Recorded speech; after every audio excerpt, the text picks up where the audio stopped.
नमस्कार दोस्तों, कैसे हैं। आशा करता हूं आप सभी अच्छे होंगे और आपकी यूपीएससी की प्रिपरेशन अच्छी चल रही होगी। दोस्तों, मेरा नाम है शुभम, आपका ट्यूटर। हमने आपके लिए ये फ्री क्लासेस स्टार्ट की हैं। यूपीएससी की पूरी तैयारी आपको हम यहाँ फ्री कराने वाले हैं।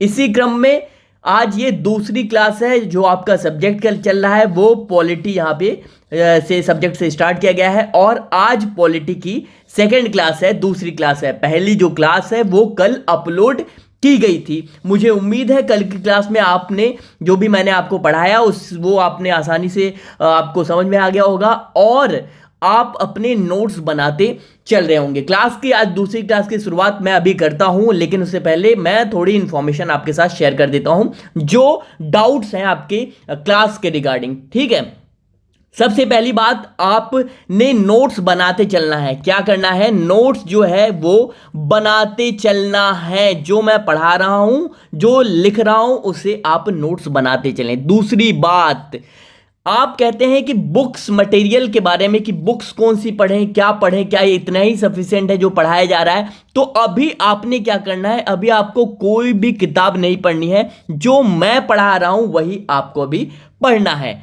तीसरी बात कि आपको जो मटेरियल है, बुक्स जो है, मटेरियल जो वो कैसे मिलेगा। तो बुक्स और मटेरियल के लिए मैं आपको बता दूं, इसी वीडियो के डिस्क्रिप्शन बॉक्स में हमारा टेलीग्राम चैनल का लिंक दिया गया है। ओनली यूपीएससी 2022 करके है। जो लिंक है वो इसी वीडियो के डिस्क्रिप्शन बॉक्स में दिया गया है। इस टेलीग्राम चैनल को आप क्या करें, ज्वाइन करें और ज्वाइन करने के बाद आपको वहां पे हमारी जो क्लासेस चल रही हैं उसके मटेरियल, उसके प्रिंटेड मटेरियल आपको और बुक्स की कुछ पीडीएफ आपको वहां पे डाली जाएगी लगातार। तो ये बेसिक बातें हैं और शेड्यूल भी आपका वहीं अपडेट किया जाएगा, यानी कि इस टेलीग्राम चैनल पर। तो जो टेलीग्राम चैनल है हमारा, उसे जाकर ज्वाइन कर लें। ठीक है, और भी जानकारी मैं आपको दूंगा, लेकिन अभी सबसे पहले हम क्लास शुरू करते हैं। ठीक है, ज्यादा समय न लेकर चलिए। देखिए, हमने कल पॉलिटी की पहली क्लास की और पहली क्लास में हमने क्या जाना, बेसिक टर्म को जाना। हमने जाना क्या जाना, हमने सरकार को जाना, लोकतंत्र को जाना, गवर्नेंस को जाना और गवर्नमेंट गवर्नेंस के अंतर को जाना, डेमोक्रेसी को जाना। बेसिक टर्म को आज हमने कल यहां पे जान लिया कि किस तरह से क्या क्या होता है। ठीक है, आज की क्लास की शुरुआत हम किससे करेंगे? मूल अधिकार से करेंगे। किससे करेंगे? मूल अधिकार से करेंगे। मूल अधिकार, जिसे हम क्या कहते हैं? Fundamental right. क्या कहते हैं हम? Fundamental right. ठीक है, अब प्रश्न है कि ये जो फंडामेंटल राइट है वो राइट, ये मूल अधिकार को हमने मूल अधिकार ही क्यों कहा और ये मूल अधिकार जो है वो होता क्या है? ठीक है, बहुत बेसिक है। बेसिक से शुरुआत हम कर रहे हैं, जीरो से, ताकि आप जीरो से, मैं बार बार कहता हूं, आप जीरो से ऊपर शिखर तक जाएंगे। और मेरा दावा है कि आप कोई भी कंपटीशन की तैयारी कर रहे हैं, यूपीएससी के अगर 15 क्वेश्चन यूपीएससी करता है तो आप 15 क्वेश्चन पूरे सॉल्व करने की स्थिति में होंगे। 18 कर रहा है तो 18 सॉल्व करने की स्थिति में होंगे। ठीक है, तो चलिए शुरू करते हैं। मूल अधिकार। देखिए, सबसे पहले हम ये जानने का कोशिश करते हैं। हमारा प्रश्न ये उठता है कि ये जो मूल अधिकार है, आपका जो फंडामेंटल राइट है, जो मूल अधिकार है, उसे मूल अधिकार को मूल क्यों कहा गया है? मूल क्यों कहा गया है, ये सबसे बड़ा प्रश्न है। तो अब देखिए, आपके मन में आएगा ना कि जो फंडामेंटल राइट्स हमें मिले हुए हैं उसे मूल ही क्यों कहा गया। चलिए जानते हैं। देखिए, सबसे पहली बात, जो मूल अधिकार है वो है क्या? ये है कि मूल अधिकार सामान्यतः राज्य के विरुद्ध व्यक्ति को प्राप्त होता है। आप इस बात को थोड़ा सा गौर करिए, मैं लिखता हूं। जो मूल अधिकार है आपका, मूल अधिकार सामान्यतः जो है वो राज्य के विरुद्ध व्यक्ति अथवा या फिर किसको? नागरिक को प्राप्त होता है। यानी कि हमको और आपको क्या होता है? ये प्राप्त होता है। ठीक है, अब देखिए, ये जो पॉइंट मैंने लिखा, राज्य के विरुद्ध व्यक्ति अथवा नागरिक को प्राप्त होता है। अब ये जब भी कोई सरकार, जब भी कोई ऐसी संस्था कोई ऐसे नियम रूल ला दे जो व्यक्ति या फिर नागरिक हमारे आपके विरुद्ध हो, तो उसके लिए ऐसा नहीं है कि सरकार कुछ भी कर सकती है, हमारी न्यायपालिका कुछ भी कर सकती है, नहीं, बिल्कुल नहीं। इसके लिए मूल अधिकार किसको प्राप्त है? व्यक्ति को, हमको, आपको, नागरिकों को प्राप्त है। ठीक है, इसीलिए इसे क्या कहा गया है? मूल कहा गया है। ठीक है, दूसरे शब्दों में हम क्या कहते हैं? देखिए, दूसरे पॉइंट में हम इसको क्या कहेंगे? देखिए, राज्य के द्वारा ऐसी विधि का निर्माण किया जाए यदि, देखिए, यदि राज्य के द्वारा यदि राज्य के द्वारा ऐसी विधि यानी कि लॉ, ठीक है, यदि राज्य के द्वारा ऐसा कोई लॉ बनाया जा रहा है, लॉ का निर्माण किया जाए जो व्यक्ति के मूल अधिकार का उल्लंघन करे। ठीक है, तो क्या होगा? तो ऐसे इसको सीमित करने के लिए, इसका विनाश करने के लिए क्या है? इसको असंवैधानिक घोषित कर दिया जाएगा। किसको कर दिया जाएगा? ये जो विधि है उसे क्या कर दिया जाएगा? असंवैधानिक घोषित कर दिया जाएगा। ठीक है, यानी कि वो संविधान के खिलाफ ऐसी विधि होगी, उसे असंवैधानिक घोषित कर दिया जाएगा। यही आर्टिकल क्या है? आर्टिकल आपके 13(2) में दिया गया है। ठीक है, 13(2) में ही दिया गया है कि ऐसी विधि का अगर निर्माण कौन करता है?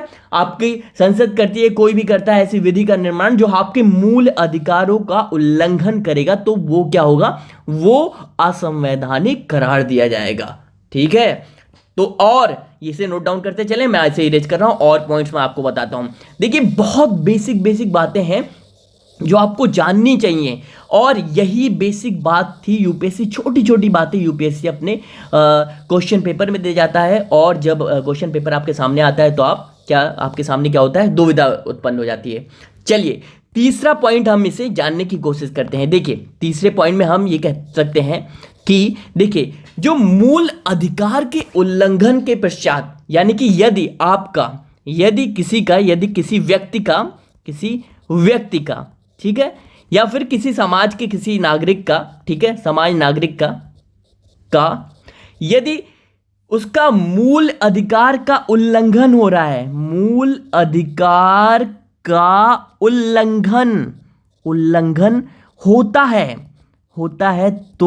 तो वो क्या करेगा? यदि मान लीजिए आप हैं, आपके जो मूल अधिकार मिले हुए हैं आपको संविधान से, यदि इसका उल्लंघन कोई करता है, ठीक है, तो आप क्या करते हैं? आपके पास क्या हक है, अधिकार क्या मिले हैं? देखिए, आपके पास ये अधिकार है कि आप भारतीय संविधान के आर्टिकल 32 के तहत आप क्या कर सकते हो? के तहत आपको संवैधानिक उपचार प्राप्त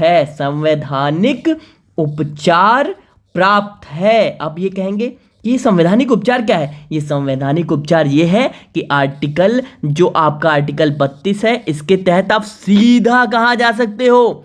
सीधा किसके पास जा सकते हो? सुप्रीम कोर्ट जा सकते हो, उच्चतम न्यायालय का दरवाजा खटखटा सकते हो कि भैया, इस सरकार ने इस जगह से हमारा क्या हुआ? हमारे मूल अधिकारों का उल्लंघन किया गया है, और कृपया मेरी सहायता करें।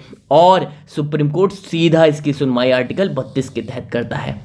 तो ये है मूल अधिकार। ठीक है, चलिए इसको इरेज करता हूं। आशा करता हूं आप मूल अधिकार को समझ गए होंगे कि आखिरकार इसे मूल क्यों कहा गया है और क्या महत्वता है इसकी एक आपके जिंदगी में, व्यक्ति, समाज के, नागरिक की जिंदगी में इसकी क्या महत्वता है, वो आपको आसानी से समझ आ गया होगा। चलिए अब हम अगले टॉपिक की ओर बढ़ते हैं। ठीक है, इसे नोट डाउन करते चलिए, और प्लीज कमेंट सेक्शन में आप ये जरूर बताएं कि आपको क्लास कैसी लग रही है। इस वीडियो को भी, क्लासेस को भी अधिक से अधिक लोगों तक शेयर करें, व्हाट्सएप पे शेयर करें, ताकि और लोग भी हमसे जुड़ें, और जो भी लोग कनेक्ट होंगे वो जुड़ेंगे, और आप इस वीडियो को अधिक से अधिक शेयर करें। ठीक है, चलिए अगले टॉपिक पे हम बढ़ते हैं। देखिए, संवैधानिक उपचार जो संवैधानिक उपचार हैं, एक मिनट मैं इसे इरेज करता हूं, दूसरे पॉइंट को लेता हूं। देखिए, जो संवैधानिक उपचार है वो क्या है? ठीक है, जो संवैधानिक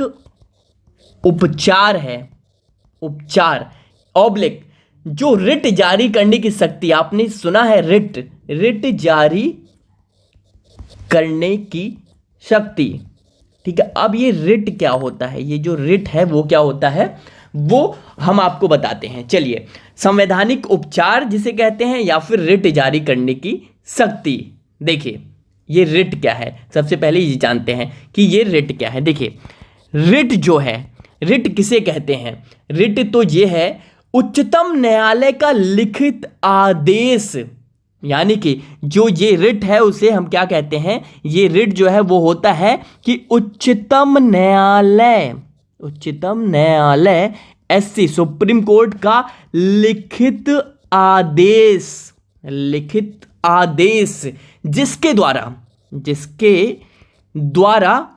जिसके द्वारा अन्य अधिकारियों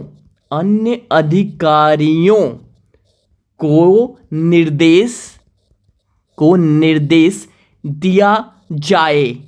ठीक है, यानी कि ये जो रिट है वो कि क्या है, उच्चतम न्यायालय के जो सुप्रीम कोर्ट है उसका लिखित आदेश होता है जिसके द्वारा रिट के द्वारा अन्य अधिकारियों को निर्देश दिया जाता है। कौन देता है, सुप्रीम कोर्ट देता है। कभी कभी पीसीएस की परीक्षाओं में छोटे एसएससी की छोटी, आप लेखपाल की तैयारी करते हो, छोटी छोटी परीक्षाएं होती हैं तो उसमें डायरेक्ट पूछ देता है कि रिट क्या होता है। ठीक है, तो आपको ये जानना जरूरी है। ठीक है, और यूपीएससी में तो भाई वो तो जानना जरूरी है। ठीक है, तो रिट कौन जारी करता है, उच्चतम न्यायालय जारी करता है। ठीक है, रिट कितने प्रकार के होते हैं, 5 प्रकार के रिट होते हैं। ठीक है, कितने प्रकार के रिट होते हैं, 5 प्रकार। अब ये लिख लीजिए आप, मैं इसे इरेज करता हूं जल्दी, आप पॉज करके भी लिख सकते हैं। ठीक है, अब चलिए, रिट जो है वो मैंने आपको बता दिया। अब ये कितने तरह के होते हैं, रिट कितने प्रकार के होते हैं, वो आपके रिट जो है वो 5 प्रकार के होते हैं, 5 प्रकार के होते हैं रिट। ठीक है, अब जिनमें से सबसे पहला हम देखने जा रहे हैं। ठीक है, हेबियस कॉर्पस, क्या इंग्लिश में मैं लिखते चलता हूं, हेबियस कॉर्पस। ठीक है, जिसे हम हिंदी में क्या कहते हैं, बंदी प्रत्यक्षीकरण। ठीक है, प्रत्यक्षीकरण हिंदी में कहते हैं ये। अब पहले प्रकार का रिट है वो क्या होता है, कौन जारी करता है, किससे, क्या इसका क्या मतलब है, ये जानने की कोशिश करते हैं। ठीक है, देखिए जो बंदी प्रत्यक्षीकरण है इसका शाब्दिक अर्थ होता है, इसका जो अर्थ है, इसका जो शाब्दिक अर्थ है वो ये है कि अपना शरीर प्राप्त करना। अब देखिए दूसरे शब्दों में हम क्या कह सकते हैं कि ये जो है, यदि किसी व्यक्ति को अवैधानिक रूप में, यदि किसी व्यक्ति को अवैधानिक तरीके से बंदी बना लिया जाए तो वह क्या करता है, वो जो व्यक्ति है वो क्या कर सकता है, वो उच्चतम न्यायालय सुप्रीम कोर्ट के समक्ष जाकर बंदी प्रत्यक्षीकरण की याचिका जो है वो ले सकता है, के समक्ष जाकर बंदी प्रत्यक्षीकरण की याचिका ले सकता है। मैं ओवर हैंड राइटिंग लिख रहा हूं क्योंकि मैं जल्दी लिख रहा हूं, इसलिए मैं बोल भी रहा हूं। ठीक है, तो ये क्या है, ये है कि अगर किसी व्यक्ति को कैसे बंदी बना लिया गया, अवैधानिक मतलब इलीगल तरीके से यदि किसी व्यक्ति को बंदी बनाया जा रहा है, आपको बना लिया गया, किसी को भी बना लिया जाए, तो आप क्या कर सकते हैं, आप सुप्रीम कोर्ट के समक्ष जाकर बंदी प्रत्यक्षीकरण की याचिका ले सकते हैं। ठीक है, बंदी प्रत्यक्षीकरण की क्या ले सकते हैं, याचिका ले सकते हैं। या फिर दूसरे शब्दों में हम इसे क्या कह सकते हैं, दूसरे शब्दों में हम ये कह सकते हैं कि गैर कानूनी तरीके से गिरफ्तार व्यक्ति की रिहाई का ये मामला है। यानी कि हेबस कॉर्पस जो है आपका, हेवियस कॉर्पस, वो आपको गैर कानूनी तरीके से यदि गिरफ्तार कर किया जाता है तो उससे आपको यहां से रिहाई मिलती है, हेवियस कॉर्पस। ठीक है, तो आप ये नोट डाउन, दूसरे पॉइंट में हम इसे और भी आपको ब्रीफ करते हैं। ठीक है, चलिए इसको इरेज करता हूं। हेवियस कॉर्पस का को एक और पॉइंट में हम डिस्कस करते हैं कि हेवियस कॉर्पस, अगर आपको थोड़ा भी वीडियो अच्छी लग रही है तो प्लीज़ इसे अधिक से अधिक शेयर करें और लाइक का भी बटन दबाएं। चलिए दूसरे पॉइंट में अगर हम इसे इरेज करता हूं थोड़े से, दूसरे पॉइंट में हम यहां पे लेते हैं। देखिए, जो बंदी प्रत्यक्षीकरण की रिट है वो अब किसके किसके खिलाफ आ सकती है। देखिए, ये जो हेबियस कॉर्पस है वो सरकार के विरुद्ध, सरकार के विरुद्ध, देखिए सरकार के विरुद्ध तथा जो है किसी व्यक्ति के विरुद्ध भी जारी हो सकता है, भी जारी किया जा सकता है। ठीक है, तो ये इंपॉर्टेंट पॉइंट है, कभी कभी आपके प्रीलिम्स परीक्षा में ये पूछा जा सकता है या पूछ लिया जाता है कि हेबियस कॉर्पस के तहत क्या है। हेबियस कॉर्पस के तहत, बंदी प्रत्यक्षीकरण के तहत सरकार के विरुद्ध हेबियस कॉर्पस ये क्या है, तथा किसी व्यक्ति के विरुद्ध भी जारी किया जा सकता है, ये जानना जरूरी है। ठीक है, तो ये आपका पहले प्रकार का क्या है, पहली प्रकार का जो रिट है, जो जिसको किसको मिला है, उच्चतम न्यायालय को मिलता है जारी करने के लिए। ठीक है, पहले प्रकार की रिट हमने पढ़ लिया। चलिए दूसरा जो है, दूसरे प्रकार का जो रिट है उस पर हम आगे बढ़ते हैं। ठीक है, चलिए, मुझे उम्मीद है कि आपको ये क्लास अच्छी लग रही होगी। आपको पूरी यूपीएससी की तैयारी फ्री में यहाँ कराई जाएगी और मुझे उम्मीद है कि आप यहाँ से बहुत कुछ सीख कर जाएंगे और आप में से कुछ लोग, मेरा मानना है कुछ लोग क्या, सभी लोग सफलता प्राप्त करें। ठीक है, अब दूसरा जो रिट है वो शुरू करने से पहले मैं हेबियस कॉर्पस के बारे में ही कुछ बातें आपको बताना चाहूंगा जो कि एग्जाम के पॉइंट ऑफ व्यू से बहुत इंपॉर्टेंट होते हैं और पूछा भी जाता है। प्रश्न चिन्ह, कुछ प्रश्न होते हैं। देखिए, अब जो प्रश्न मैं आपके सामने लिख रहा हूं ये बंदी प्रत्यक्षीकरण, जो बंदी प्रत्यक्षीकरण का प्रयोग किन लोगों के द्वारा नहीं किया जा सकता है, क्वेश्चन मार्क। मतलब हेबियस कॉर्पस का प्रयोग जो है वो कौन से ऐसे लोग हैं जिनके द्वारा ये हेबियस कॉर्पस का प्रयोग नहीं किया जा सकता। आम व्यक्ति तो कर सकता है, ठीक है, लेकिन कौन है, ऐसे कुछ लोग भी होते हैं जिनको इनका अधिकार नहीं होता। वे कौन लोग हैं? देखिए, पहले पॉइंट में देखिए, जिन लोगों को, जिन्हें विधि के उल्लंघन के बाद न्यायपालिका ने दंडित किया हो। यानी कि देखिए, आप न्यायपालिका का ही तो दरवाजा खटखटाते हो ना, रिट के तहत आप न्यायपालिका का दरवाजा खटखटाते हो। तो भैया, जिन्हें, पहला क्या है, जिन्हें विधि के उल्लंघन, यानी कि आपने यदि कोई कानून का उल्लंघन किया है, कानून को तोड़ा है, तो कानून के उल्लंघन के बाद, कानून का यदि आपने उल्लंघन किया है, उसके बाद यदि आपको न्यायपालिका ने दंडित किया है, ठीक है, दंडित किया है, तो आप ये इसका बंदी प्रत्यक्षीकरण का प्रयोग नहीं कर सकते। ठीक है, दूसरा और कौन से लोग नहीं कर सकते? देखिए, इंपॉर्टेंट है, ये पूछ सकता है। ठीक है, देखिए, इसे मैं इरेज करता हूं पहले पॉइंट को, दूसरा पॉइंट थोड़ा स्पेस कम है इसलिए मैं यही लिखता हूं। दूसरा पॉइंट है वो ये है कि यदि किसी व्यक्ति को निवारक नजरबंदी, यदि किसी व्यक्ति को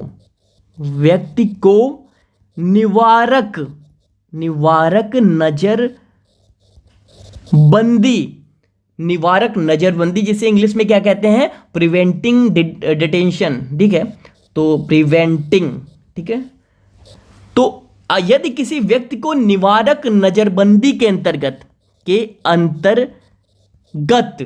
बंदी बनाया जाए, ठीक है, तो उसे भी बंदी प्रत्यक्षीकरण की याचिका उपलब्ध नहीं होती। यानी कि कौन नहीं कर सकता? ऐसा भी व्यक्ति नहीं उसके पास अधिकार होता है जो यदि किसी व्यक्ति को निवारक नजरबंदी के अंतर्गत बंदी बनाया गया हो। अब देखिए निवारक नजरबंदी क्या है, आपको समझ में नहीं आया होगा, कंफर्म है।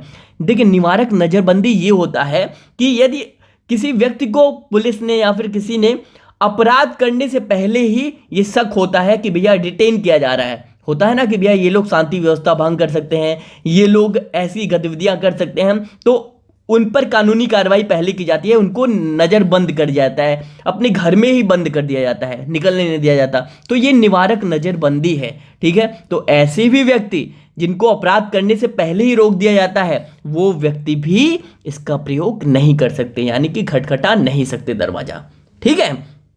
तो ये हेबियस कॉर्पस है, ठीक है। चलिए, मुझे उम्मीद है पहली जो रिट है वो आपको समझ में आई होगी, ठीक है। पहली रिट, 5 रिटों में जो पहली रिट है हेबियस कॉर्पस, वो आपको समझ में आई होगी, बंदी प्रत्यक्षीकरण, ठीक है। चलिए अब हम दूसरे रिट पर बढ़ते हैं। दूसरा जो रिट है, एक मिनट में इरेज करता हूं। 5 प्रकार की दूसरे रिटों में क्या नाम आता है आपके दूसरे रिट में? देखिए जो दूसरा रिट है उसे परमादेश कहते हैं। क्या कहते हैं? परमादेश, जिसे मैंडेमस कहते हैं, ठीक है। क्या कहते हैं? मैंडेमस, ठीक है, मैंडेमस, ठीक है। अब परमादेश क्या है? ये दूसरे प्रकार का रिट है, 5 रिटों में से वो दूसरा रिट परमादेश है, ठीक है। तो परमादेश का मतलब क्या होता है? तो इसका ये मतलब होता है कि आदेश देना। आप समझिए, इसका अभिप्राय है आदेश देना, ठीक है। बी कमांड या फिर बी कमांड, बी कमांड, ठीक है।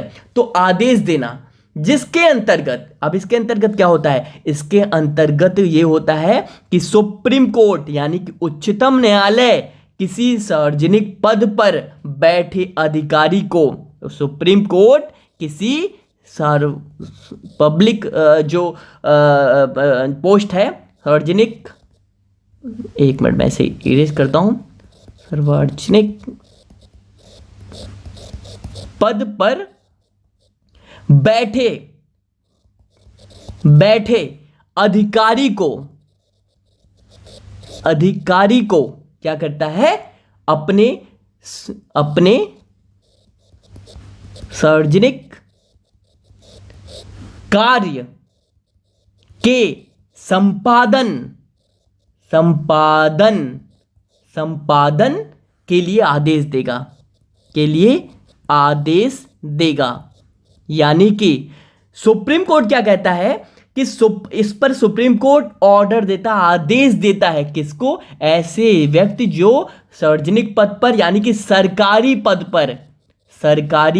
पर बैठे होते हैं, उनको आदेश उन अधिकारियों को देता है कि आप अपने सार्वजनिक कार्य का संपादन करें, यानी कि उस कार्य को करें, ठीक है। क्या किसको देता है? सरकारी पद पर बैठे व्यक्ति को देता है, कोई भी व्यक्ति हो सकता है, उसके सुप्रीम कोर्ट आदेश देता है कि आप अपने सार्वजनिक कार्य का संपादन करें, इसी को परमादेश कहते हैं, ठीक है। अब देखिए, चलिए एक प्रश्न उठता है कि परमादेश जो है वो किन लोगों को ये आदेश नहीं दिया जा सकता, यानी कि जो सुप्रीम कोर्ट है वो किन लोगों को ये आदेश नहीं दे सकता? ये बड़ा प्रश्न है, क्वेश्चन। परमादेश के तहत किन लोगों को सुप्रीम कोर्ट आदेश नहीं दे सकता? तो ये देखिए, किन लोगों को आदेश नहीं दिया जा सकता, थोड़ी ओवर हैंड राइटिंग है, इसलिए मैं बार बार चिल्ला के बोल रहा हूं कि आप लिख लें अगर यहां समझ नहीं आ रहा है, ठीक है।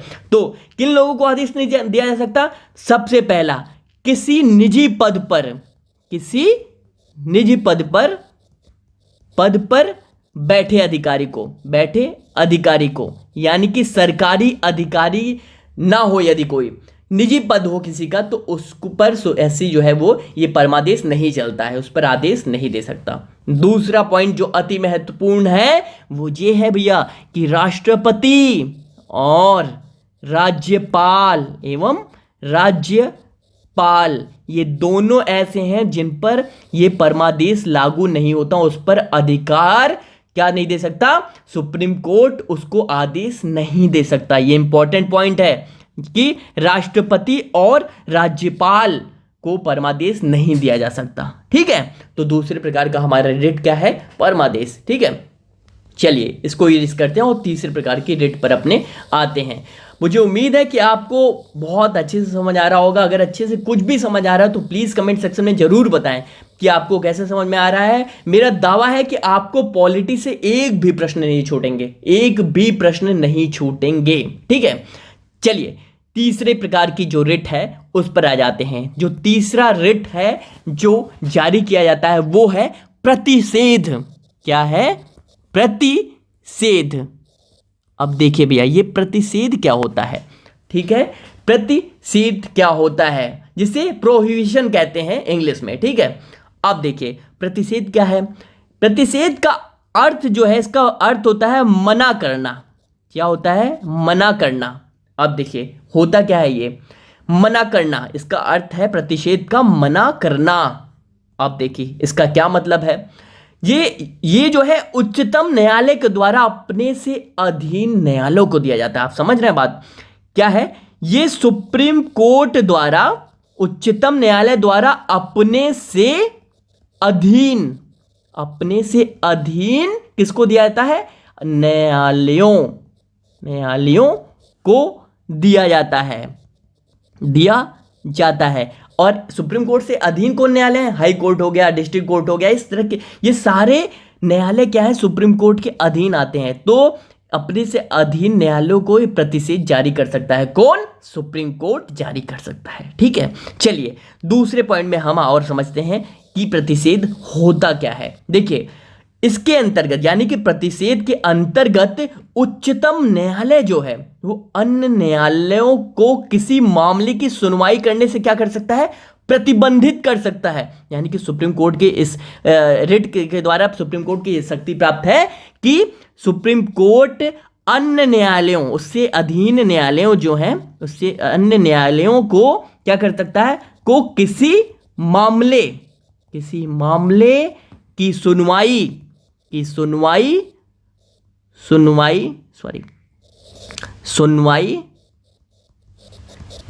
से क्या कर सकता है? प्रतिबंधित कर सकता है कि आप इसकी सुनवाई नहीं करोगे। क्या कर सकता है? प्रतिबंधित कर सकता है। ठीक है, तो एक पॉइंट ये है। चलिए अगला एक और पॉइंट हम देखते हैं कि प्रतिषेध के अंतर्गत क्या होता है। ये आपको पूरे याद होने चाहिए, बहुत इंपॉर्टेंट। ये पांचों रेट बहुत इंपॉर्टेंट है और पूछे जाते हैं, इससे प्रश्न यूपीएससी करता है। ठीक है, तो आपको ये याद होना चाहिए। अगला पॉइंट और प्रतिषेध के मामले में कि प्रतिषेध जो है वो कुछ ऐसे पॉइंट्स हैं उस दौरान जारी किया जाता है। देखिए जब निचली अदालत के समक्ष कोई मुद्दा विचाराधीन हो, यानी कि मान लीजिए सुप्रीम कोर्ट ये प्रतिषेध कब जारी कर सकता है? जब उसकी निचली अदालत, यानी कि सुप्रीम कोर्ट हो गया, हाई कोर्ट हो गया या फिर डिस्ट्रिक्ट कोर्ट हो गया, तो निचली अदालत, जब निचली अदालत के समक्ष कोई मुद्दा विचाराधीन हो, यानी कि निचली अदालत में वो मुद्दा अभी विचार किया जा रहा है, उस पर सुनवाई हो रही है, तो भी क्या होता है? ये जारी किया जा सकता है। यानी कि क्या? वो प्रतिबंध लगा सकता है कौन? सुप्रीम कोर्ट, कि आप इसको विचार इस पर नहीं करोगे, यानी कि उस पर आप सुनवाई नहीं करोगे। ठीक है, तो अब देखिए इसी पॉइंट में प्रतिषेध के एक और पॉइंट को हम समझते हैं। वो ये है कि इसके द्वारा जो है निचली अदालत को अपने क्षेत्राधिकार के बाहर कार्य करने से अथवा जो त्रुटिपूर्ण प्रक्रिया अपनाने से प्रतिबंधित करता है। यानी कि सुप्रीम कोर्ट एक तरह से सेंटर पे बैठा हुआ है और अपने अधीनस्थ जो उसके न्यायालय हैं, यानी कि उसके अधीन जो न्यायालय निचले स्तर पर है, यदि उसको कोई त्रुटि करता है, त्रुटिपूर्ण प्रक्रिया करता है, गलती करता है, तो क्या करता है? उसको प्रतिबंधित करता है। किसी कार्य में गलती हुई तो सुप्रीम कोर्ट क्या करता है? प्रतिबंधित करता है, यानी कि रोक लगाता है, प्रतिबंधित करता है। तो ये सारे पॉइंट्स प्रतिषेध के अंतर्गत आते हैं। ठीक है, तो हमारी तीसरी रिट क्या थी? प्रतिषेध, जिसे हमने अच्छे से समझ लिया। अगर समझ में आ रहा है, देखिए आप अगर सुन रहे होगे सीधा सीधा तो ये समझ में नहीं आना, आपको नोट्स बनाना पड़ेगा। जो मैं लिख रहा हूँ आप अपने नोट्स में बनाते चलें, उसे बार बार रिवीजन करें। लोग कहते हैं कि यूपीएससी की जो तैयारी है वो बहुत टफ है। टफ क्यों नहीं है, टफ क्यों भी हो, क्योंकि भैया आपने क्या करना, अगर आप राम कथा सुनने आए हो, कोई आप प्रवचन सुनने आए हो, तो ये तैयारी आपके लिए नहीं है।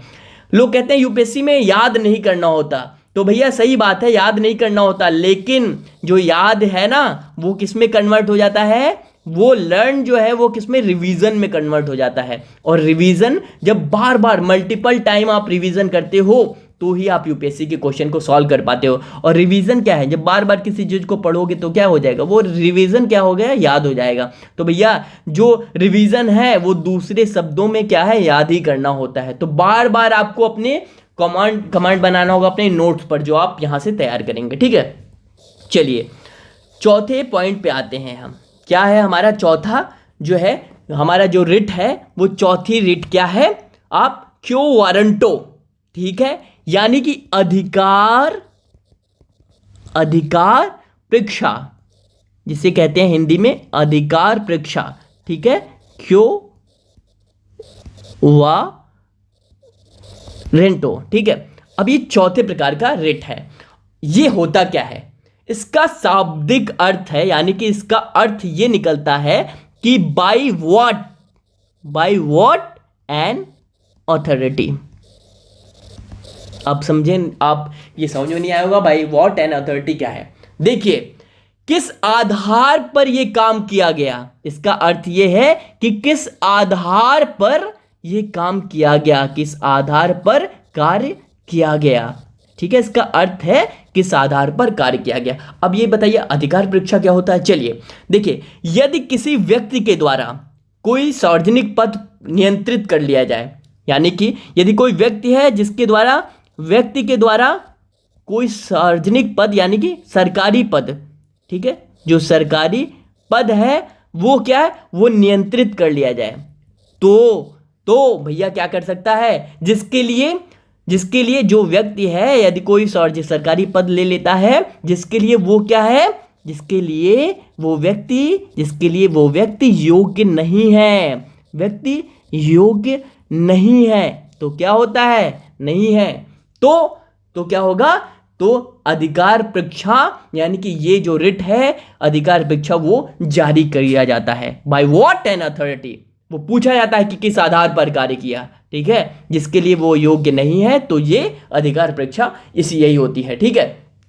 एक पॉइंट और है अधिकार परीक्षा में, देखिए चलिए इसको नोट डाउन करते चलिए। आप पॉज करके भी चलिए, मैं बहुत तेजी से इसे इरेज कर रहा हूं, तो प्लीज मैं बार बार कह रहा हूं नोट डाउन करते चलें। देखिए दूसरे पॉइंट में, देखिए ये याचिका है वो किसी निजी पद पर बैठे व्यक्ति के लिए जारी नहीं की जा सकती।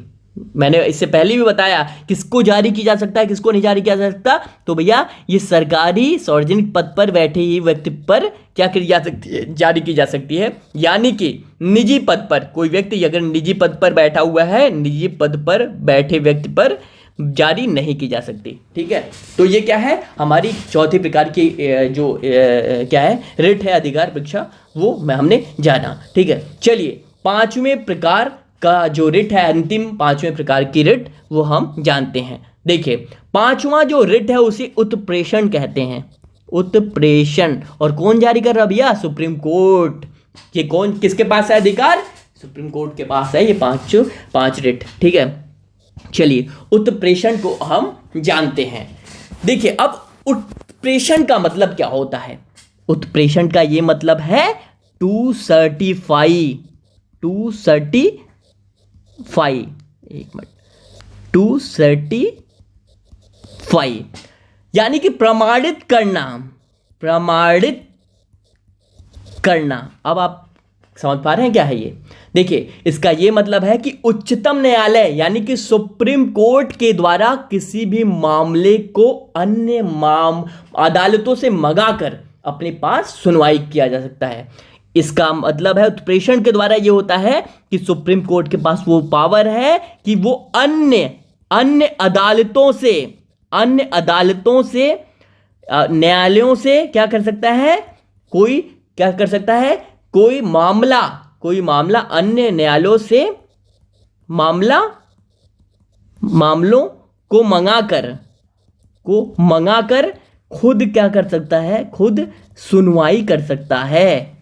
मतलब अगर कोई मामला मान लीजिए हाई कोर्ट में चल रहा हो, तो अगर सुप्रीम कोर्ट चाहे तो ये मामला कहाँ मंगा सकता है, खुद सुप्रीम कोर्ट में मंगवाकर इस पर सुनवाई कर सकता है। ठीक है, इसी को उत्प्रेषण कहते हैं, प्रमाणित करना, टू सर्टिफाई। ठीक है, सुनवाई की जा सकती है, ठीक है, अन्य अदालतों से मंगवाकर। ठीक है, अब चलिए एक पॉइंट और हम उत्प्रेषण में देखते हैं कि जो इंपॉर्टेंट पॉइंट्स हैं उसका निचोड़ मैं आपको बता रहा हूं, आपको कहीं जाने की जरूरत नहीं है। एक एक इंपॉर्टेंट पॉइंट्स मैं आपको ऐसे यहां पे आपको दूंगा जिससे आपके माइंड में जाकर एक कोने में बैठ जाए, ताकि आपको भूले नहीं। ठीक है, देखिए उत्प्रेषण की याचिका जो है वो कब जारी की जा सकती है, तो ये उस समय जारी की जाती है जब निचली अदालत के द्वारा अपना निर्णय दे दिया गया हो। कहने का मतलब यह है कि उत्प्रेषण जो है वो कब जारी किया जाएगा, वो जारी तब किया जाएगा जब निचली अदालत यानी कि जो आपका मान लीजिए हाई कोर्ट है, यदि वो क्या है उसने अपना निर्णय दे दिया गया है तो ये तब जारी किया जा सकता है। ठीक है, तब जारी किया जाता है। ठीक है, यानी कि कोई मामला चल रहा है हाई कोर्ट में, जो पहला पॉइंट हमने देखा, कोई मामला हाई कोर्ट में चल रहा है तो हाई कोर्ट में अगर उसका वर्डिक्ट दे दिया और इसको लगता है, किसको, सुप्रीम कोर्ट को लगा, तो वो मामला वर्डिक्ट देने के बाद किसको मंगा सकता है, अपने पास मंगा के फिर से उस पर सुनवाई कर सकता है। ठीक है, तो दूसरे पॉइंट में ये हमने जाना। ठीक है, अब देखिए तीसरे पॉइंट में हम जानते हैं, देखिए उच्चतम न्यायालय जो है वो निचली अदालत के रिकॉर्ड को मंगाकर उसकी जांच भी करता है। आप समझ रहे हैं, जो सुप्रीम कोर्ट है वो निचली अदालत यानी कि जो आपके हाई कोर्ट हैं, आपके अधीनस्थ न्यायालय हैं, उनके निचली अदालत के रिकॉर्ड यानी कि क्या सुनवाई हुई, ये सब रिकॉर्ड को मंगाकर क्या कर सकता है, उसकी जांच कर सकता है। क्या कर सकता है, उसकी जांच करता है। उसकी जांच क्या करता है, जिसे वह असंवैधानिक भी क्या कर सकता है, करार दे सकता है। क्या कर सकता है, उसकी जांच करता है और उसे क्या कर सकता है, उसे संवैधानिक करार भी दे सकता है, समझ रहे हैं बात को। यानी कि निचली अदालत के रिकॉर्ड को मंगाएगा और मंगाकर उसकी जांच कर सकता है और उसे असंवैधानिक, जो निर्णय लिया गया है अधीनस्थ न्यायालय द्वारा, उसको असंवैधानिक भी करार दे सकता है। वो किसके तहत होता है, उत्प्रेषण के तहत होता है। बात समझ में आई। तो ये 5 प्रकार के आपके क्या है, रिट है जो सुप्रीम कोर्ट को शक्तियां प्राप्त हैं। ठीक है, चलिए इसे इरेज करते हैं। आशा करता हूं कि आपको ये 5 प्रकार की रिट अच्छे से समझ आई होगी और एक बार में समझ में नहीं आती। ये देखिए यूपीएससी से क्वेश्चन करता है, मैं बार बार चीख के बता रहा हूं, इसलिए इसे मैं पहले आपके सामने रखा हमने। ठीक है, अब चलिए इस रिट को हमारे साथ, इसी के साथ ये रिट जो है वो समाप्त हुआ। ठीक है, चलिए अगले पॉइंट पे हम बढ़ते हैं। थोड़ा सा लगातार बैक टू बैक हम आपके सामने ये लेकर आ रहे हैं, लेकिन चलिए अगले पॉइंट पर हम बढ़ते हैं। देखिए संवैधानिक उपचार जो हैं, यानी कि संवैधानिक उपचार, देखिए मैं लिखता हूं संवैधानिक, अगला जो आपका टॉपिक है, संवैधानिक उपचारों में विद्यमान समस्याएं क्या हैं। समस्या यानी कि जो ये संवैधानिक उपचार हमें मिलते हैं आर्टिकल 32 के तहत, उसमें क्या समस्याएं हैं। तो सबसे पहले यानी कि उनमें क्या डिमेरिट्स हैं। ठीक है, तो आप सभी जानते हैं कि भारत में जो है वो उच्चतम न्यायालय के किसी मामले को, यानी कि आप किसी मामले को सुप्रीम कोर्ट में यदि ले जाना चाहते हैं तो उसमें क्या होता है, सुप्रीम कोर्ट में ले जाने में बड़ी फीस लगती है। बड़ी फीस, ये सबसे बड़ी डिमेरिट है। बड़ी फीस चुकानी पड़ती है। ठीक है, चुकानी होती है, बड़ी फीस चुकानी होती है, जो भारत के आम नागरिकों के पहुंच से बहुत दूर है। तो ये क्या है, ये समस्याएं हैं। दूसरी समस्या और भी, अब देखिए ये बहुत बेसिक समस्याएं हैं जो आपके आसपास पड़ोस में भी आप देखते होंगे कि ये चीजें होती हैं कि पैसे नहीं होते हैं, कौन भाई, मामला चलता ही रहता है। ठीक है, तो उच्चतम न्यायालय तो बहुत बड़ी चीज है। दूसरा जो पॉइंट है, उच्चतम न्यायालय में मामलों की सुनवाई की प्रक्रिया जो है वो बहुत जटिल है। क्या है भैया? जो प्रक्रिया है सुनवाई की प्रक्रिया, सुनवाई की जो आपकी प्रक्रिया है, थोड़ा सा एक मिनट, सुनवाई की जो प्रक्रिया है वो क्या है? प्रक्रिया जटिल है, बहुत जटिल है, और औपचारिक और लंबी भी है। क्या है? लंबी भी है, यानी कि बहुत लंबी लंबी समय लग जाता है इसमें सुनवाई करने में, और बहुत जटिल भी है। तो ये क्या होता है? ये आम जनता जो होती है, यानी कि हम आपके पहुंच से बहुत बाहर होती है, और बहुत आम जनता इससे निराश होती है, निराशाजनक होती है। और वकीलों के लिए क्या होता है? ये वकील के लिए क्या होता है? ये लाभकारी होता है, लाभकारी। तो ये क्या है? ये संवैधानिक उपचार जो हमें मिले हैं उसमें क्या है? ये डीमेरिट समस्याएं हैं। ठीक है, ये समस्याएं इसमें प्राप्त हैं। ठीक है, तो चलिए अब हम कुछ करते हैं, कुछ अगले पॉइंट पे आगे बढ़ने से पहले मैं आपको थोड़ा सा और बूस्टअप दे दूं। देखिए ये जो क्लासेस हो रही हैं, फ्री क्लासेस हो रही हैं, आपसे यहाँ पे कोई भी पैसे नहीं लिए जाएंगे, और इसी तरह से लंबी लंबी क्लासेस होंगी, और आपकी जो एग्ज़ाम है उससे पहले पूरे यूपीएससी के सिलेबस को खत्म कर दिया जाएगा, आपको अच्छे से समझाकर पढ़ाकर। ये सारी चीज़ें फ्री ऑफ कॉस्ट होंगी, बशर्ते आपको क्या करना है? हमारा साथ देना है, और वीडियो पूरी देखनी है, और वीडियो अधिक से अधिक शेयर करें लोगों तक, ताकि हमें भी रेवेन्यू जनरेट होगा, ताकि हम भी आप तक आपकी मदद कर सकें फ्री ऑफ कॉस्ट। कितने पैसों में? 0, कोई भी पैसा निःशुल्क है, पूरी तरह से निःशुल्क तैयारी है। ठीक है, तो ये क्या है? आपकी निःशुल्क तैयारी। ठीक है, चलिए अगले पॉइंट पर हम बढ़ते हैं। देखिए संवैधानिक उपचार के अधिकार प्राप्त करने की जो प्रक्रिया होती है वो क्या है? ठीक है, संवैधानिक उपचार के अधिकार प्राप्त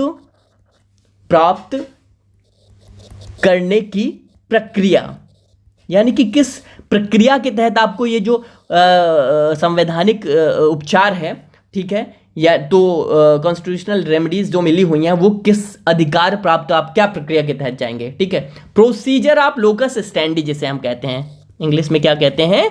प्रोसीजर ऑफ लोकस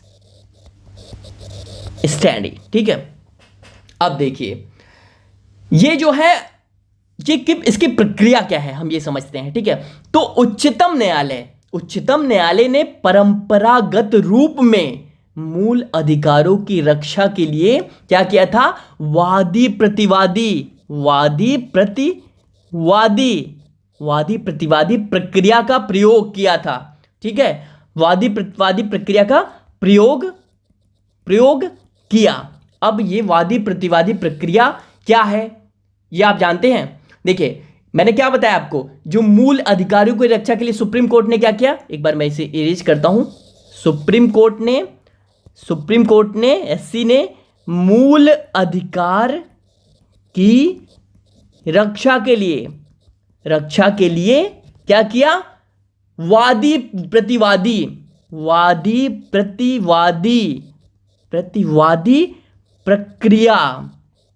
प्रक्रिया का प्रयोग किया।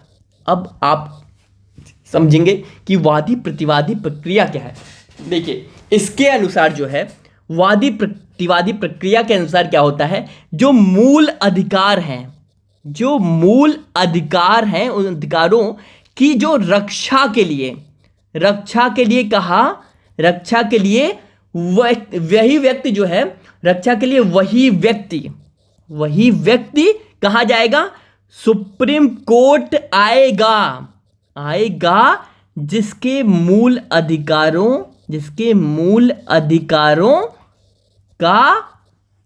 का उल्लंघन हुआ हो। ठीक है, ये क्या है? ये प्रक्रिया है अपने संवैधानिक उपचार, यानी कि आपके मूल अधिकार का यदि उल्लंघन होता है तो उसकी क्या प्रक्रिया है? उसकी ये प्रक्रिया है, सुप्रीम कोर्ट ने कहा कि जो मूल अधिकार की रक्षा के लिए वादी प्रतिवादी प्रक्रिया का लाया सुप्रीम कोर्ट, और कहा कि वादी प्रतिवादी प्रक्रिया के तहत जो मूल अधिकारों की रक्षा के लिए वही व्यक्ति सुप्रीम कोर्ट आएगा जिसके मूल अधिकारों का उल्लंघन हुआ हो। यानी कि यदि आपके मूल अधिकार का उल्लंघन हुआ हो तो आप ही सुप्रीम कोर्ट जाएंगे, कोई दूसरा व्यक्ति नहीं जाएगा।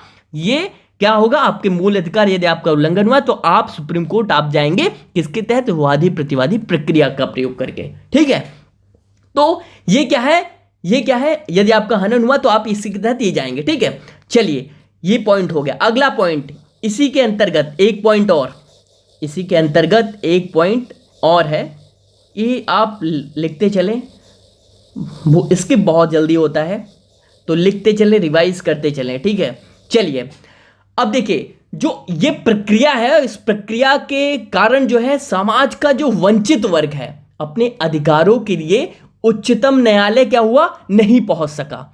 यानी अब देखो भैया, मान लेते हैं कोई गरीब व्यक्ति है, कोई गरीब व्यक्ति है और एक अमीर व्यक्ति है। अमीर व्यक्ति या फिर कोई अमीर जो है वो हम मान के चलते हैं थोड़ा सा पढ़ा लिखा भी होता है, अपने अधिकार को जानता है, और जो गरीब है वो ना अपने, उसके पास पैसे भी नहीं होते और अपने अधिकार को जानता भी नहीं है। तो जो अमीर व्यक्ति है, सुप्रीम कोर्ट ने कहा कि अगर ए पर्सन कोई ए पर्सन है, उसके अगर मूल अधिकार का उल्लंघन हो रहा है तो वही जाएगा। यानी कि अमीर वाला जो है वो तो चला जाएगा क्योंकि उसके पास पैसे भी हैं, उसके पास थोड़ी सी समझ भी है, ये अब वो समझ जाएगा, वो चला जाएगा सुप्रीम कोर्ट, अपने मूल अधिकार का उल्लंघन हो तो डायरेक्ट चला जाएगा। लेकिन गरीब व्यक्ति के पास क्या होते हैं, पैसे भी नहीं होते, उसे मालूम भी नहीं होता कि किस प्रकार से जाना है। तो क्या है डिमेरिट इसका, क्या है, इस प्रक्रिया के कारण समाज का जो वंचित वर्ग है, क्या है, समाज का जो वंचित वर्ग है, जो वंचित वर्ग है वो अपने अधिकारों की रक्षा के लिए सुप्रीम कोर्ट यानी कि एससी नहीं पहुंच सका। अब क्या हुआ भैया, जब नहीं पहुंच सका तो उसके अधिकारों की बजाय, उसकी प्रक्रिया की वजह, यानी कि ये जो अधिकार हैं, अधिकारों की बजाय प्रक्रिया ही क्या बन गई, प्राथमिकता बन गई। समझ रहे हैं बात को, यानी कि प्रक्रिया ही महत्वपूर्ण हो गई कि इसके ये प्रक्रिया के तहत आना है, तो अधिकार क्या हो गए, अधिकार सेकेंडरी चीज हो गए। तो ये क्या हो गया, इस प्रक्रिया के क्या है, डिमेरिट भी हो गए। ठीक है, अब देखिए ये पहले था, ये पहले की प्रक्रिया, प्रोसीजर ऑफ लोकस स्टैंडी, लेकिन अब क्या हुआ, इसके मूल अधिकारों की रक्षा में क्या किया गया, ये जो प्रक्रिया था उसमें परिवर्तन लाया गया। क्या लाया गया, परिवर्तन लाया गया। अब देखिए मैं यहां पे, चलिए ये जो मूल अधिकारों की, अगला पॉइंट है, मूल अधिकारों की रक्षा के लिए क्या किया गया, परिवर्ती प्रक्रिया लाई गई। क्या लाई गई, परिवर्तित प्रक्रिया, यानी कि प्रक्रिया में बदलाव, परिवर्तित किया गया है, किसके, मूल अधिकारों की रक्षा के लिए। ठीक है, अब देखिए परिवर्तित जो प्रक्रिया है, चेंजेस जो लाए गए जो प्रोसीजर में, वो क्या है, देखिए अब क्या है, पहले परंपरागत जो वादी प्रतिवादी न्याय की प्रणाली थी, जो मैंने अभी से पहले बताया, उसको क्या किया गया, बदल दिया गया। उसके तहत क्या था कि वही व्यक्ति सुप्रीम कोर्ट में आ सकता है जिसके मूल अधिकारों का उल्लंघन हुआ है ना, यही तो है आपकी परंपरागतवादी प्रतिवादी न्याय प्रणाली। लेकिन अब क्या हुआ, इसके जो परंपरागतवादी प्रतिवादी प्रणाली है उसमें क्या हुआ, चेंज लाया गया। किसमें, परंपरागतवादी प्रतिवादी प्रणाली, न्याय प्रणाली है उसमें क्या किया गया, प्रणाली को परिवर्तित किया गया, यानी कि उसको बदला गया, परिवर्तित किया गया। अब क्या हुआ, अब पहली बार, सुनिए इसे ध्यान से, पहली बार उच्चतम न्यायालय यानी कि भैया सुप्रीम कोर्ट ने किसी तीसरे व्यक्ति को समूह के अधिकारों की की रक्षा के लिए सुप्रीम कोर्ट में आने की इजाजत दे दी, में आने की इजाजत दे दी। क्या मतलब इसका समझे आप? देखिए पहले क्या था, पहले कि वही व्यक्ति आ सकता था, लेकिन जिनका मूल अधिकार का उल्लंघन हुआ, ये किसके तहत था? परंपरागतवादी प्रतिवादी प्रक्रिया। लेकिन जब इस प्रणाली में चेंजेस लाए गए तो पहली बार ऐसा हुआ क्या कि उच्चतम न्यायालय ने कहा कि किसी तीसरे व्यक्ति, ये देखिए, ये इसको मैं अंडरलाइन कर रहा हूं, किसी तीसरे व्यक्ति को समूह के अधिकारों की रक्षा के लिए, यानी कि मान लीजिए कोई ये समूह है, यहाँ पे मान लीजिए कोई गरीब गांव है या फिर कोई गरीब व्यक्ति है, 1 2 3, इसमें 3 4 लोग हैं, या फिर एक से अधिक व्यक्ति है, कोई 2 लोग हैं, और ये समूह है 2 लोगों का, और इनके मूल अधिकार का उल्लंघन हो रहा है। तो सुप्रीम कोर्ट ने कहा कि यदि इन दोनों के मूल अधिकार का 1 2 3 कोई कितने भी हो सकते हैं, एक समूह है 1 से अधिक, और समूह के अधिकारों का उल्लंघन हो रहा है, तो इन समूहों के अधिकारों के उल्लंघन के लिए कोई तीसरा व्यक्ति, कोई भी हो सकता है, आप वकील भी हो सकता, कोई भी हो सकता है, कोई तीसरा व्यक्ति क्या कर सकता है, किसके पास जा सकता है? सुप्रीम कोर्ट जा सकता है, इनके बिहाफ पे इनकी याचिका दायर करने कि भैया ये इनके मूल अधिकारों का उल्लंघन हुआ है। ठीक है, तो अब क्या सुप्रीम कोर्ट, पहले क्या था, पहले जो भैया एक का उल्लंघन हुआ तो वही जा सकता है, दूसरे का उल्लंघन वही व्यक्तिगत इंडिविजुअल जा सकता है। लेकिन अब क्या कहा, यदि समूह किसी 1 से अधिक लोगों के अधिकारों का उल्लंघन हो रहा है, अब मूल अधिकारों का, तो तीसरा व्यक्ति कोई भी हो सकता है, वो उनके बिहाफ पर जाता सकता है सुप्रीम कोर्ट और दरवाजा खटखटा सकता है। ठीक है, अब देखिए ये पॉइंट इससे भी आसान कर दिया, इसको इरेज करता हूं, इससे भी आसान कर दिया सुप्रीम कोर्ट ने, एकदम से न्याय को एकदम से हर अंतिम पंक्ति के में खड़े व्यक्ति, अंतिम व्यक्ति तक ये न्याय पहुंचनी चाहिए, जो बातें हैं वो सुप्रीम कोर्ट ने यहाँ पे धरातल पर लागू किया। और सुप्रीम कोर्ट ने यहाँ तक कह दिया कि भैया कि एक मिनट, यहाँ तक कह दिया कि एक पोस्ट कार्ड या फिर समाचार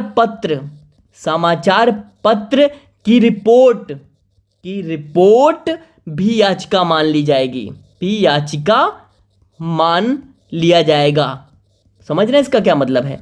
यानी कि अगर मान लेते हैं कि कोई आप हैं, आपने कहीं क्या देखा, किसी पोस्ट कार्ड या फिर समाचार पत्र में की रिपोर्ट देखी कि वहाँ पे स्थिति सही नहीं है और वहाँ के अधिकारों का उल्लंघन, तो ये समाचार पत्र के आधार पर और पोस्ट कार्ड के आधार पर भी सुप्रीम कोर्ट ने कह दिया कि अब हम याचिका ले लेंगे। ठीक है, अब इतना आसान, पहले क्या था, परिवर्तित प्रक्रिया से पहले क्या था, परिवर्तित जो प्रक्रिया थी उसमें कहा था भैया कि एक खुद स्वयं माना होगा व्यक्ति को, लेकिन आप कह रहे हैं भैया समाचार पत्र जो है और पोस्ट कार्ड, उसकी रिपोर्ट के आधार पर भी याचिका हम मान लेंगे। ठीक है, कह दिया, इतना आसान कर दिया, इतने, यानी कि पंक्ति में खड़े अंतिम व्यक्ति को भी न्याय मिलना चाहिए। ठीक है, अब देखिए, चलिए अगले पॉइंट को भी इसी के अंतर्गत हम समझते हैं। देखिए तीसरा तो और भी आसान कर दिया उच्चतम न्यायालय ने। सुप्रीम कोर्ट ने कहा कि सुप्रीम कोर्ट के द्वारा, यानी कि सुप्रीम कोर्ट के द्वारा स्वतः संज्ञान लेते हुए, देखिए सुओ मोटो एक्शन, ठीक है, स्वतः संज्ञान लेते हुए व्यक्तियों के अधिकारों की रक्षा की पहल की। देखिए तीसरा, ये बहुत इंपॉर्टेंट है, कई मामलों में supreme court suo motu action लेता है। सुप्रीम कोर्ट ने क्या किया, सुओ मोटो एक्शन, इसका ये मतलब है कि स्वतः संज्ञान, मतलब समझ रहे हैं, यदि सुप्रीम कोर्ट कहीं देखता है कि यहाँ पे किसी के अधिकारों का उल्लंघन हो रहा है या फिर किसी व्यक्तियों के अधिकारों का उल्लंघन हो रहा है, तो सुप्रीम कोर्ट स्वतः कोई याचिका नहीं देखता, खुद से आगे बढ़कर क्या करेगा, लोगों की रक्षा, लोगों के अधिकारों की रक्षा करेगा। ठीक है, लोगों के अधिकारों की रक्षा करेगा। ये suo motu action supreme court जो उच्चतम न्यायालय है वो समय समय पर लेता रहता है। ठीक है, किसी को भी डंडा लगाता रहता है सुओ मोटो एक्शन के तहत। ठीक है, तो ये क्या है, ये सुओ मोटो एक्शन आपका हो गया। ठीक है, चलिए स्वतः संज्ञान। अब देखिए, अब एक और, आप ये टर्म जो है वो आप लगातार आप सुनते होंगे समाचार पत्रों में भी और मामलों में भी। देखिए चौथा जो है, आप देखिए, जो उच्चतम न्यायालय है, उच्चतम न्यायालय की जो इस प्रक्रिया को, यानी कि जो पोस्ट कार्ड समाचार पत्रों के माध्यम से जो भी है, तो जनहित याचिका का नाम दिया गया। आपने सुना है PIL, पब्लिक इंटरेस्ट लिटिगेशन जिसे बोलते हैं, क्या कहते हैं, जनहित याचिका। जनहित याचिका, तो उच्चतम न्यायालय की इस प्रक्रिया को क्या कहा गया? जनहित याचिका कहा गया। ठीक है, इसका एक और अलग नाम क्या है? सामाजिक हित याचिका। सामाजिक हित याचिका। ठीक है, और अंततः उच्चतम न्यायालय के अनुच्छेद 32 के अंतर्गत सुने जाने का अधिकार का क्या कर दिया? विस्तार कर दिया। तो अभी जो हमने क्या किया, अभी हमने जो पॉइंट्स परिवर्तित प्रक्रिया में पढ़े वो क्या है, आपके अगर मूल अधिकार का उल्लंघन हो रहा है तो आप आर्टिकल 32 के तहत कहां जा सकते हो? सीधा किसके पास जा सकते हो? सुप्रीम कोर्ट जा सकते हो। लेकिन जो सुप्रीम कोर्ट जाने की प्रक्रिया थी वो क्या थी? बहुत ही जटिल थी। अब क्या किया सुप्रीम कोर्ट, उच्चतम न्यायालय ने, सुप्रीम कोर्ट यानी उच्चतम न्यायालय ने अपने पास पहुंचने, लोगों को अपने सुप्रीम कोर्ट पहुंचने के रास्ते को और आसान कर दिया, यानी कि आर्टिकल 32 को और आसान कर दिया और सुने जाने के अधिकार का क्या कर दिया? विस्तार कर दिया। सुने जाने के अधिकार का क्या कर दिया? अधिकार का विस्तार कर दिया। यानी कि आप आर्टिकल 32 के तहत कहा सुप्रीम कोर्ट जाते हैं, सुप्रीम कोर्ट आपकी सुनवाई करता है ना, आपके मुद्दे को सुनता है ना, तो इस आसान तरीके से और भी आसानी लाई, और आसान लाया, इसमें और भी प्रोसीजर को आसान किया, तो ये सुने जाने के अधिकार का विस्तार कर दिया, यानी कि और भी आसान बना दिया, जटिल से आसान बना दिया। ठीक है, तो ये परिवर्तित प्रक्रिया थी। अब देखिए आगे और भी टॉपिक्स हैं जो हम अब नेक्स्ट लेसन में शुरू करेंगे, और मुझे उम्मीद है कि आपको ये क्लास समझ आ रही होगी। आप नोट डाउन करते चल रहे होंगे, कथा और रामायण की तरह से सुन नहीं रहे होंगे, देख नहीं रहे होंगे सिर्फ, और बल्कि नोट डाउन भी करते चलेंगे, रिवाइज भी करते चलेंगे। और मेरा दावा है कि यदि आप साथ देंगे, पूरी क्लासेस करेंगे, जितनी क्लासेस हो रही हैं, तो आप यूपीएससी की परीक्षा में आप सफलता आपके पानी तय है। ठीक है, तो ये आपका क्या है, ओवरऑल रिव्यू है। ठीक है, तो अगर आपको क्लासेस अच्छी लग रही हैं तो प्लीज इस वीडियो को अधिक से अधिक लोगों तक शेयर करें। कल हम वैधानिक अधिकार जो है, हमारे जो फंडामेंटल राइट है, आर्टिकल 14, 15, 16, 17 आर्टिकल आपके जो है, आर्टिकल 14 से हम स्टार्ट करेंगे और आर्टिकल 32 अन्य तक जो भी महत्वपूर्ण आर्टिकल है वो पढ़ेंगे। और क्लासेस का शेड्यूल क्या है, किस तरह से है, वो आपको टेलीग्राम चैनल पर, जो हमारा टेलीग्राम चैनल है इसी वीडियो के डिस्क्रिप्शन बॉक्स में दिया गया है, वहां पे बता दिया जाएगा कि आपकी शेड्यूल क्या है, आपको पूरी लिस्ट दे दी जाएगी, आपको क्या क्या क्या जो भी मैंने पहले बताया वो किया जाएगा। ठीक है, तो चलिए इस वीडियो को यहीं समाप्त करते हैं। आशा करता हूं आपको वीडियो अच्छी लगी तो प्लीज इस वीडियो को अधिक से अधिक लोगों तक शेयर करें, लाइक का बटन दबाएं और कमेंट बॉक्स में अपनी प्रतिक्रिया लिखना ना भूलें। चलिए कल नेक्स्ट लेसन आपका पढ़ाया होगा।